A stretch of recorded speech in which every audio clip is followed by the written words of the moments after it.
ఇంకా చెప్పుకున్నాడు, నేను ఒక చండాలుణ్ణి. సంస్కృతంలో శుభ్రంగా సంకల్పం చెప్పుకుని ఇంకా కావిడితో సైతంగా వీడికి దానం ఇచ్చేశాడు.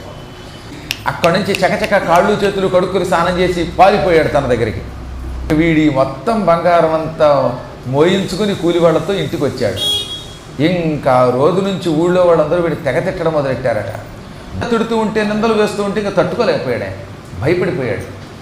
ఉన్న ఊళ్ళో రోజు చివాట్లు ఎక్కువైపోయి ఈ ఊళ్ళో ఇంక ఉండలేము అనుకున్నాడు ఆయన. పాపం అనుకుని ఓ దండం పెట్టేసి భార్యని పిలిచి, ఇప్పటికే నాకు చెడ్డ పేరు ఎక్కువైపోయింది, దానికి తోడు ఇప్పుడు ఈ ఊళ్ళో వాళ్ళంతా వెలివేస్తున్నారు, మనం కూడా తెలుసో తెలియకో బంగారం పుచ్చుకున్నాం, ఈ బంగారంతో ఈ ఊళ్ళో సుఖపడలేము, ఇంకే ఊరిన్నా పోదాం, కేకరాలున్న బండి అందులో ఇది పోసేసి బంగారం, వాడు సంపాదించిన డబ్బు, వాటిని నలుగురు కలిసి తోసుకుంటూ చీకట్లో ఎవరికీ తెలియకుండా కాశీ నుంచి బీహార్ గైకి బయలుదేరిపోయారు.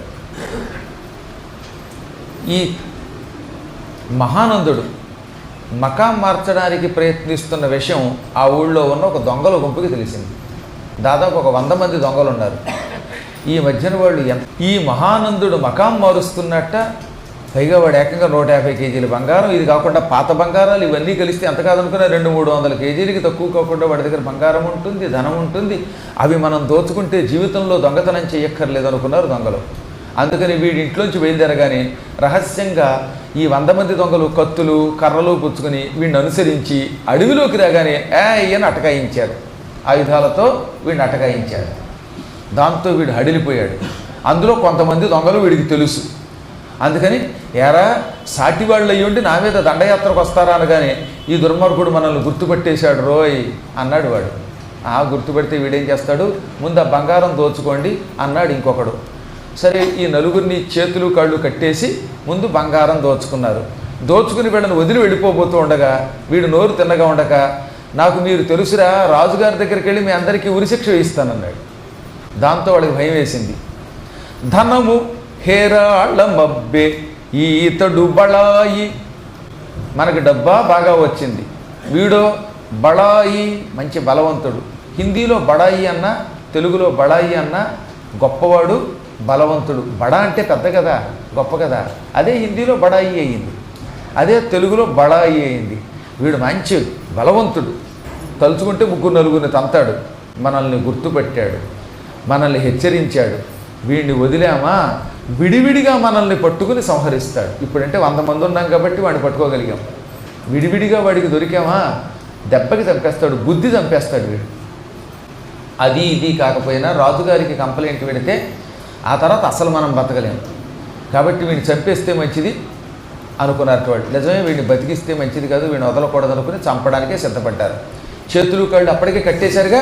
వాళ్ళ నలుగురిని, ఒరే తలలు వంచండి, మీ తలలు నరికేస్తున్నాం, ఆఖరిసారిగా మీ ఇష్టదేవతను తలుచుకోండి అన్నారు. పూర్వం గురిగింట్లో ఉన్న పుణ్యాత్ముడిని చంపి అతని భార్యను ఎందుకు ఎత్తుకొచ్చాను, ఆవిడని భార్యగా స్వీకరించాక కనీసం అప్పుడైనా బుద్ధి తెచ్చుకోకుండా తాగుడు జోదం లాంటి వ్యసనములకు ఎందుకు గురయ్యాను, నీచుల దగ్గర దానం ఎందుకు తీసుకున్నాను, ఇష్టం వచ్చినట్టు ప్రవర్తించాను, వచ్చే జన్మలో అయినా సద్బుద్ధి ప్రసాదించు, నాకు ముక్తి ప్రసాదించు, కాశీలో చచ్చే యోగం ప్రసాదించు తండ్రి అన్నాడు. వాళ్ళావిడ నా భర్తని కత్తితో పొడుస్తూ ఉంటే నేను చూస్తూ ఊరుకున్నాను. అయ్యయ్యయ్యో ఆ పాపం అనుభవిస్తున్నాను. అమ్మా విశాలాక్షి కాశీలో చచ్చే భాగ్యం ఇమ్మంది. పిల్లలు ఏమన్నారు, మా అమ్మా నాన్నలతో పాటు మేము కూడా పిచ్చి పనులు చేసాం, తాగాం, తందనాలాడాం. చిన్నప్పటి నుంచి తాగారటండే వాళ్ళు. దాంతో వాళ్ళు ఇప్పుడు ఏడ్చి ఒకడు గణపతిని ఒకడు కుమారస్వామిని తలుచుకున్నారు. పిల్లలిద్దరు గణపతిని ఒకడు కుమారస్వామిని ఒకడు తలుచుకొని వచ్చే జన్మలో అయినా కాశీలో చచ్చే భాగ్యం ఇమ్మన్నారు.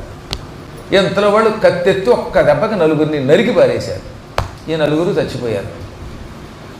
చచ్చిపోయిన వీళ్ళు నరకంలో కొంతకాలం నానాయాతన పడి ఈ మరణకాలంలో విశ్వేశ్వరుణ్ణి, కుమారస్వామిని, డుంటి విఘ్నేశ్వరుణ్ణి, విశాలాక్షి, అన్నపూర్ణని తలుచుకోవటం వల్ల వచ్చే జన్మలో ఒక సరస్సు తీరంలో కోళ్ల గుంపులో పుట్టారు, కోళ్ళుగా పుట్టారు.